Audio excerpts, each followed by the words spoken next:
अब दुनिया के पास झूठ और सच को समझने की शक्ति खत्म हो गई है। इसलिए समझ लो कि तुम किस चीज के पीछे भाग रहे हो।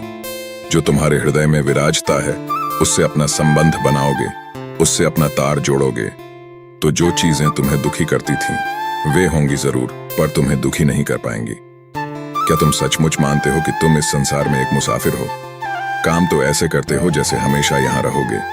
मनुष्य दुख से बचने के लिए कुछ भी करने को तैयार है। जो सुखी होना चाहते हैं वह इसलिए कि दुख से बचें। जिस सराय में तुम हो और जहाँ सब कुछ बदलता रहता है वहां तुम करोगे भी तो क्या करोगे? कोई ऐसी चीज है जो तुमको बचा सकती है तो वह है अपने आप को जानो। तुम दुखी क्यों होते हो? तुम्हारे दुख का कारण कोई और नहीं, तुम स्वयं हो। क्यों अपने आप को जानना जरूरी है। जीवन में सच्चा प्यार पाने का तरीका क्या है? प्यार किससे होना चाहिए? प्यार उससे होना चाहिए जो तुम्हें प्यार दे सके, ऐसा प्यार जिसकी कोई हद नहीं। और वह प्यार कहाँ है? वह भी तुम्हारे अंदर ही है। वह चीज जो तुम्हें सबसे बड़ा सुख दे सके वह भी तुम्हारे अंदर है। जिस शांति को तुम बाहर खोज रहे हो वह कहाँ है? वह शांति तुम्हारे अंदर है। जिसने सारी सृष्टि की रचना की है और संचालन करता है वह भी तुम्हारे अंदर है। जो सचमुच में दया और करुणा का सागर है वह भी तुम्हारे अंदर है। जिसका रूप ही प्रकाश है वह भी तुम्हारे अंदर है। जिसे जानने से कोई संशय नहीं रहता वह भी तुम्हारे अंदर है। इसलिए अपने आप को जानना बहुत जरूरी है। यदि अपने आप को नहीं जानोगे तो तुम दुख में फंसे रहोगे। शांति का नाम जरूर लोगे पर शांति क्या है यह नहीं जान पाओगे। इस दुनिया में शांति का नाम लेने वाले बहुत हैं पर शांति चीज क्या है यह नहीं जानते। अब दुनिया के पास झूठ और सच को समझने की शक्ति खत्म हो गई है। इसलिए समझ लो कि तुम किस चीज के पीछे भाग रहे हो। जो तुम्हारे हृदय में विराजता है उससे अपना संबंध बनाओगे, उससे अपना तार जोड़ोगे, तो जो चीजें तुम्हें दुखी करती थीं वे होंगी जरूर, पर तुम्हें दुखी नहीं कर पाएंगी। विद्वान कौन है? जिसके लिए दुख सुख बराबर है। ना सुख रहेगा और ना ही दुख रहेगा। दुखी हो तो थोड़ी देर इंतजार करो, सुख आएगा। जब सुख चल रहा है तो थोड़ी देर इंतजार करो, दुख आएगा। यह चक्र चलता रहता है। दुख सहने वालों में तुम्हारा ही नाम अव्वल नहीं होगा। तुमसे पहले भी लोगों के साथ यह हुआ है। अंदर क्रोध है, इसे स्वीकार करने के लिए सब तैयार हैं, पर तुम्हारे अंदर शांति भी है।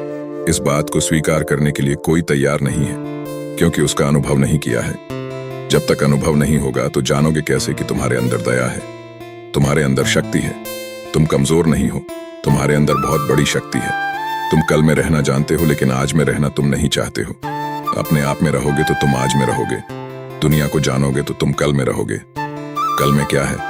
कुछ नहीं है। खाली हाथ आए थे, खाली हाथ जाओगे। सबसे बड़ी बात, हिम्मत मत हारो।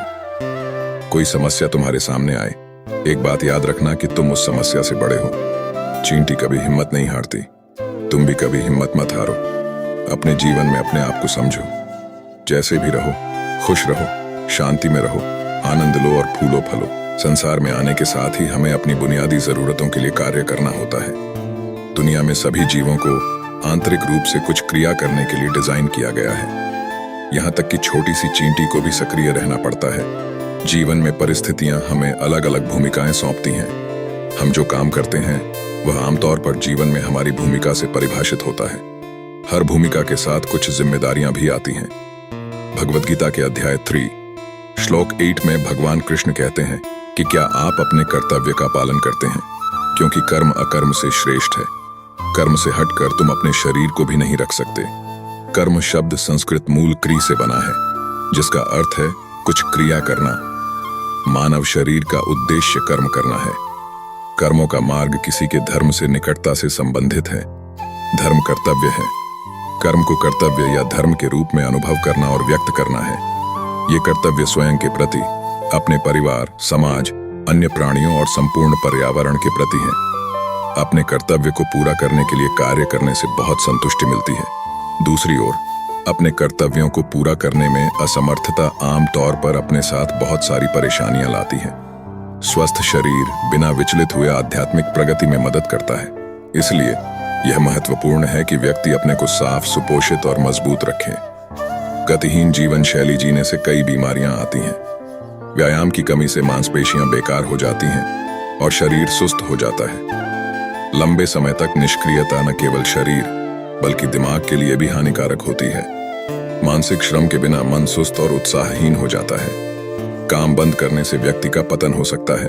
जब आप शारीरिक और मानसिक रूप सक्रिय होते हैं तो आपका स्वास्थ्य अच्छी स्थिति में रहता है। जब मन सक्रिय होता है तो हमारे प्रयासों से हमारे कौशल में वृद्धि होती है।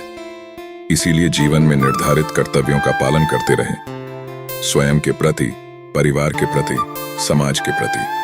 अपने काम में शामिल हों, लेकिन काम ऐसा हो जिससे आपके मन में संतुष्टि और शांति आए। कोई भी कार्य पूर्ण विश्वास, एकाग्रता, क्षमता और भागीदारी के साथ किया जाना चाहिए। इससे ज्ञान का उदय और कौशल का विकास होता है। आपको समझदारी से काम लेना चाहिए और आवेग, लक्ष्यहीनता, पशु प्रवृत्ति, पसंद या नापसंद का शिकार नहीं होना चाहिए। क्रिया करने का सबसे अच्छा तरीका है कि आप एक दिनचर्या का पालन करें। योगासन, प्राणायाम, शुद्धिकरण प्रक्रिया, आहार की अच्छी आदतें और शरीर को इन जिम्मेदारियों के अच्छी तरह पालन करने योग्य बनाती हैं। सभी कार्यों को जागरूकता के साथ करें ताकि आप जीवन का आनंद उठा सकें। लेकिन याद रखें, बहुत अधिक गतिविधि न करें या वर्कहोलिक न बने। इससे आपके स्वास्थ्य पर नकारात्मक प्रभाव पड़ेगा। आपको काम और आराम के बीच जीवन संतुलन बनाए रखने की आवश्यकता है। एक व्यक्ति जो मन की संतुलित स्थिति का आनंद लेता है और ईमानदारी से सभी कर्तव्यों का पालन करता है, वह आध्यात्मिक पूर्णता प्राप्त कर सकता है। हमें अपने कार्यों को अपनी क्षमता के अनुसार करना चाहिए और बाकी सारी बातें भगवान या परम शक्ति पर छोड़ देनी चाहिए।